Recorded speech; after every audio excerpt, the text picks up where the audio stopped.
আসসালামু আলাইকুম আরহামতুল্লাহি বারাকাতুহু।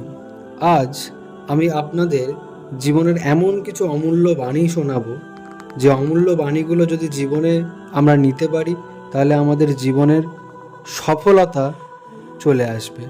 সেই বাণীগুলো হলো: 1 নম্বর, যদি পারো এমন নির্জন স্থানে বাস করো যেখানে কেহ তোমাকে দেখতে না পায় এবং তুমিও কাউকে দেখতে না পাও, এটাই উত্তম। 2 নম্বর, যখন রাত হয় তখন আমি বড় আনন্দ অনুভব করি, কারণ তখন নীরবে আল্লাহর ধ্যান করতে পারি। কিন্তু যখন প্রভাত হয় তখনই বড় চিন্তিত হয়ে পড়ি, কেননা তখন লোকজন আসা যাওয়া করে এবং আমাকে অনর্থক পেরেশান করে।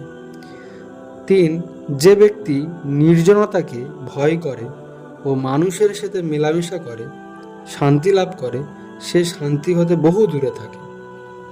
কথাটা কি বলল? যে ব্যক্তি নির্জনতাকে ভয় করে ও মানুষের সাথে মেলামেশা করে শান্তি লাভ করে, সে শান্তি হতে বহু দূরে থাকে। 4, যে ব্যক্তি নিজের আখিরাতের কল্যাণজনক আমল সম্পর্কেই শুধু আলোচনা করে, তার অন্যান্য বাক্য লাভ খুবই কম হয়। 5, যে ব্যক্তি শুধু আল্লাহকে ভয় করে, তার বাকশক্তি রহিত হয়। 6, যখন আল্লাহ তাআলা কাউকে বন্ধুরূপে গ্রহণ করেন তখন তাহাকে বহু বিপদে ফেলে থাকেন, এবং যখন কাউকে শত্রুরূপে গ্রহণ করে তখন তিনি দুনিয়ায় তার ধন ও সুখ সমৃদ্ধি বৃদ্ধি করে দেন। 7, প্রত্যেক বস্তুরই জাকাত আছে। জাকাত হচ্ছে গভীর চিন্তা। এ কারণে হযরত মুহাম্মদ সাল্লাল্লাহু আলাইহি সাল্লাম সর্বদা চিন্তিত ও ধ্যানে মশগুল থাকতেন। 8, জান্নাতে কারো রোদন করা যেমন আশ্চর্যজনক, দুনিয়ায় হাস্য করাও তেমনই আশ্চর্যজনক।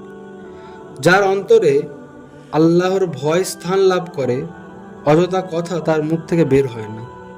আল্লাহ ভীতি তার কামভাব ও দুনিয়ার প্রতি আসক্তিকে জ্বালিয়ে দেয় এবং দুনিয়ার গীবত তার মন থেকে বের করে দেয়। 10, যে ব্যক্তি আল্লাহ তাআলাকে ভয় করেন সকলেই তাকে ভয় করে, আর যে ব্যক্তি আল্লাহ পাককে ভয় করে না তাকে কেউ ভয় করে না। 11, সাধকের আল্লাহ ভীতি তার আল্লাহ তত্ত্ব জ্ঞানের অনুরূপ হয়ে থাকে এবং সাধকের জুহদ বা ত্যাগ পরকালের অনুসারে হয়ে থাকে।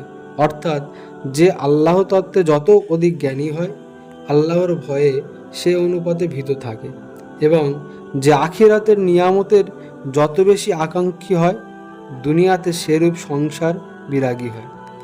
12, যদি পৃথিবীর যাবতীয় বস্তু আমার জন্য বৈধ করা যায়, তবুও আমি গলিত লাশের মতো তা গ্রহণে লজ্জা ও ঘৃণা করিব।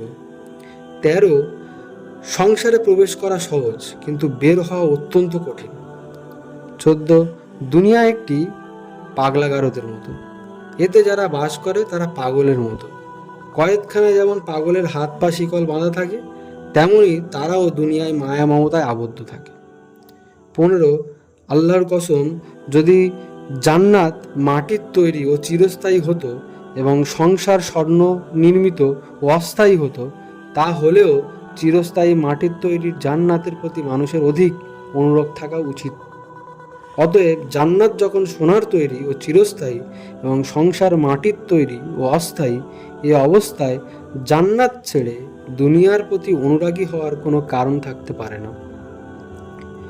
16, মনে রেখো, কারো আখিরাতের পুঁজি না কমিয়ে তাকে দুনিয়ার সম্পদ দেওয়া যায় না। দুনিয়ায় তুমি যা উপার্জন করছো, আখিরাতে তুমি তাই পাবে। এখন দুনিয়ায় কম বা বেশি উপার্জনের রত থাকিবে কি থাকবে না, সেটা তোমার ইচ্ছা।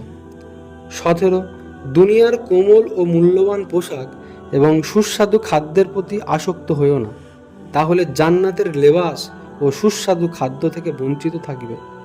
18, আল্লাহ তাআলা পাহাড়গুলোকে বলেন, তোমাদের একটি পাহাড়ে আমি আমার এক নবীর সাথে বাক্যলাপ করতে চাই। তুর পর্বত ব্যতীত অন্যান্য পাহাড় অহংকার বশত তা অস্বীকার করে।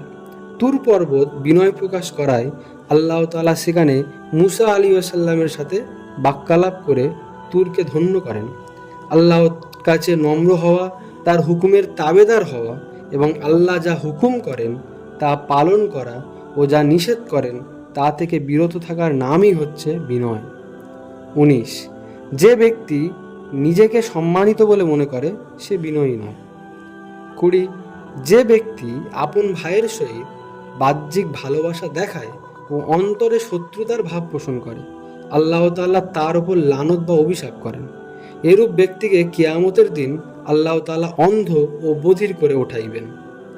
21, দুনিয়াদারির উদ্দেশ্যে সৎ কার্যের প্রতি ভালোবাসা দেখানো রিয়া, অর্থাৎ কপটতার মনে গণ্য, মানে লোক দেখানো কাজ। মানুষকে দেখাবার জন্য সৎকার্য করা শিরকের মধ্যে গণ্য। এ দুটি থেকে আল্লাহ তাআলা তোমাকে রক্ষা করলেই তোমার মধ্যে বিশুদ্ধ প্রেম সৃষ্টি হবে।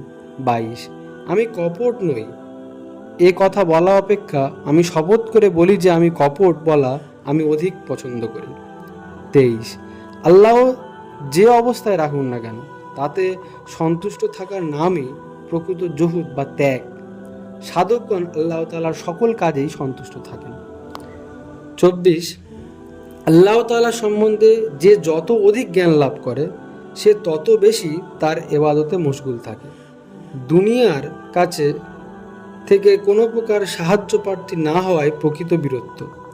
25, আল্লাহ তাআলা ছাড়া অন্য কারো উপর ভরসা না রাখা এবং তাকে ব্যতীত অন্য কাউকে ভয় না করার নামই হচ্ছে তাওয়াক্কুল বা প্রকৃত নির্ভরশীলতা।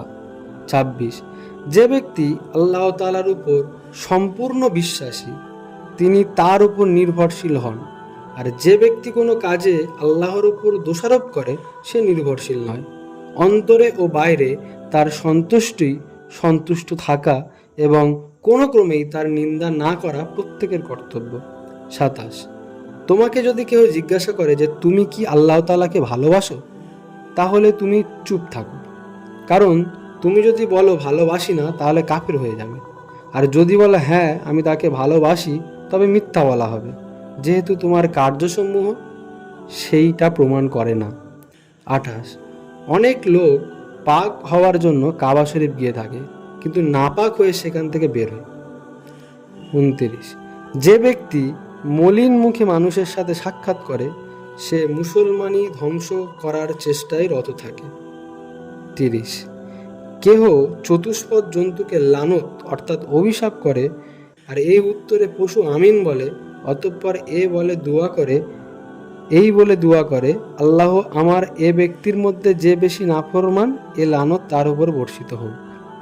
31, আমার একটি মাত্র দোয়া আল্লাহ তাআলা কবুল করবেন, এটা যদি আমি জানতে পারি তাহলে আমি এই দোয়ায় বাচ্চার জন্য করব, কারণ যদি আপন চরিত্র সংশোধনের জন্য আমি দোয়া করি তাহলে শুধু আমিই সংশোধিত হব, আর পক্ষান্তরে বাচ্চা সংশোধিত হলে রাজ্যের সকল প্রজা সংশোধিত হবে।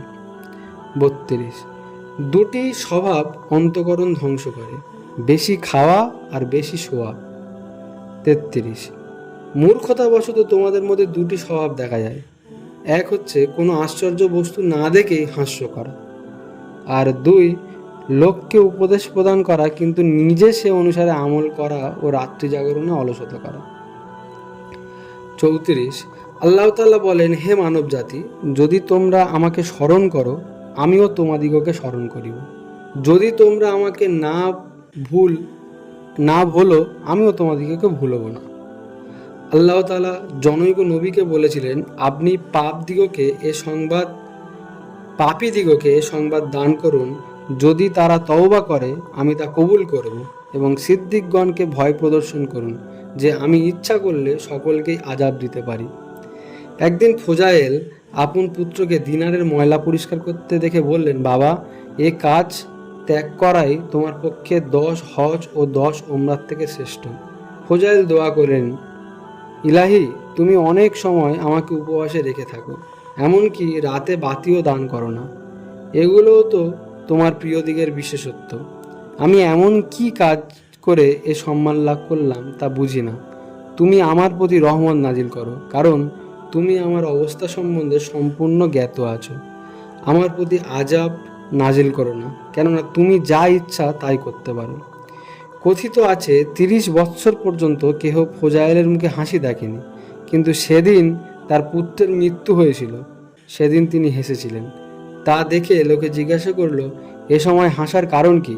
তিনি উত্তরে বললেন, আমি বুঝতে পারলাম আল্লাহ তাআলা তার মৃত্যুতে সন্তুষ্ট, সেজন্য তাকে ডেকে নিয়েছেন।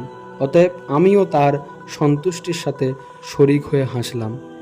এই যে 35টি বাণী আমরা শুনলাম, যদি এই বাণীগুলোকে আমরা নিজেদের জীবনে নিয়ে আসতে পারি তাহলে আমরা সফলকাম হব। আল্লাহ সর্বপ্রথম আমাকে এবং আমার শ্রোতাদেরকে এর উপরে আমল করার তৌফিক দান করুক। আমিন।